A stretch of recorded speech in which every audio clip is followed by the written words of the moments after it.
sekali lagi bukan saingan gua, beda bisnis, beda arena gitu loh. Tapi memang kalau saya nangani kasus, setiap saya tampil pasti akan menjadi perhatian publik. Itu aja.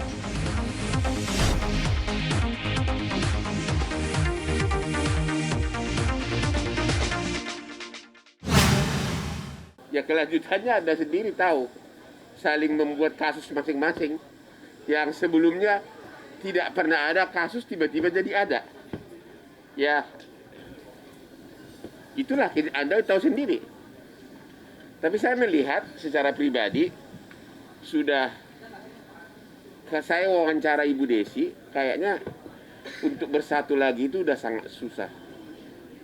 Karena itu ternyata sudah bukan ketidakcocokan itu, masalah itu bukan seminggu lalu, bukan Februari, sudah dari 8 tahun lalu. Anda kan, Desi kan ngaku kan, bahkan Desi ngaku sudah berbulan-bulan mereka pisah tempat tidur.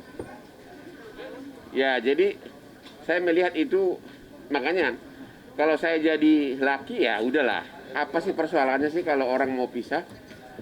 Intinya kan ya saling happy, itu aja, selesai. Berunding yang benar, udah, yang fair, yang benar dan yang fair, itu doang ya. Kubu sana menganggap kasus ini melebar gara-gara Hotman Paris. Sebenarnya enggak, karena popularitas Hotman Paris. Justru saya tidak pernah membahas kasus ini ke publik. Ingat nggak waktu di vaksin kedua RSUD? Saya udah buka, tapi saya hanya mengatakan benar saya yang pegang. Kasusnya saya udah pelajari, tapi saya nggak mau ngomong ke publik. Ya karena kubu Hotman yang pegang, ya langsunglah wartawan jadi tertarik semuanya. Saya sendiri tidak pernah membuka ke publik perselisihan mereka itu. Anda lihat sendiri. Justru makanya saya sangat terkejut ketika tim mereka itu mengatakan, ada yang dibilang gua banci tampil, dibilang gua laki-laki itu omongannya kalau nggak bisa dipercaya sama dengan kambing. Terus dibilang juga, hei Hotman, tutup mulutmu. Ya saya sih itu menganggap itu hal biasa ya. Tapi saya tidak akan mundur. Justru kenapa mereka CEO begitu banyak pengacara? Lawannya Hotman Paris gitu loh. Saya tidak menganggap Hotman Sitompul itu seterus saya. Ya, saya tidak menganggap dia saingan saya.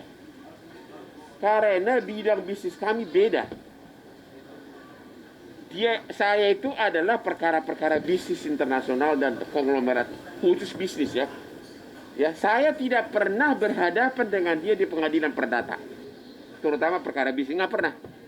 Yang saya sering berhadapan adalah Oce Kaligis, almarhum Adnan Duyung Nasution, Mulia Lubis, Lukas. Kalau dia nggak pernah, jadi beda. Dia bacakan kayaknya sih, apakah benar LBH saya nggak tahu, tapi banyakan yang pidana. Nggak, jadi bukan saingan. He is not my enemy, he is not my competitor.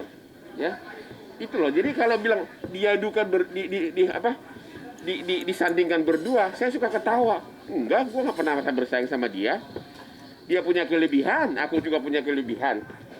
Tapi memang bidang gua kebetulan lebih basah, lebih banyak duitnya untuk perkara bisnis gitu loh. Jadi sekali lagi bukan saingan gua, beda bisnis, beda arena gitu loh. Tapi memang kalau saya nangani kasus, setiap saya tampil pasti akan menjadi perhatian publik. Itu aja.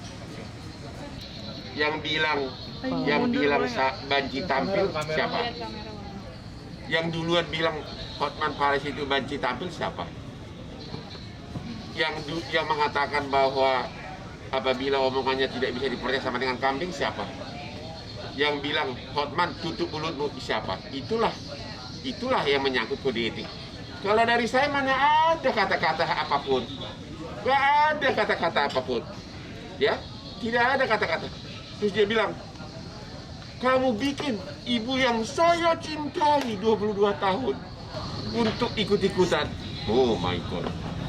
Kalau kau cintai ibu itu, putrinya nangis, kembali ke rumahnya. Bagaimana sedihnya hati seorang ibu. dia datang pun tidak pernah ke ibu itu sesudah si Desi pulang ke rumah ibunya. Ya, yang kedua, kalau kau cintai dia, ibu itu, kenapa bangun tembok di atas tanahnya tanpa minimum bicara dulu alasannya apa? Yang ketiga dia bilang, Hotman melakukan itu untuk dan atas nama klien. Ya tanah itu kan sertifikat atas nama ibunya. Ya mau tidak mau pelapor hanya harus dia. Jadi kode etik apa? Oke? Jadi memang ya terlalu populer lah Hotman itu ya jadi berakibat begitu. Ya, bukan salahku dong kalau gua populer.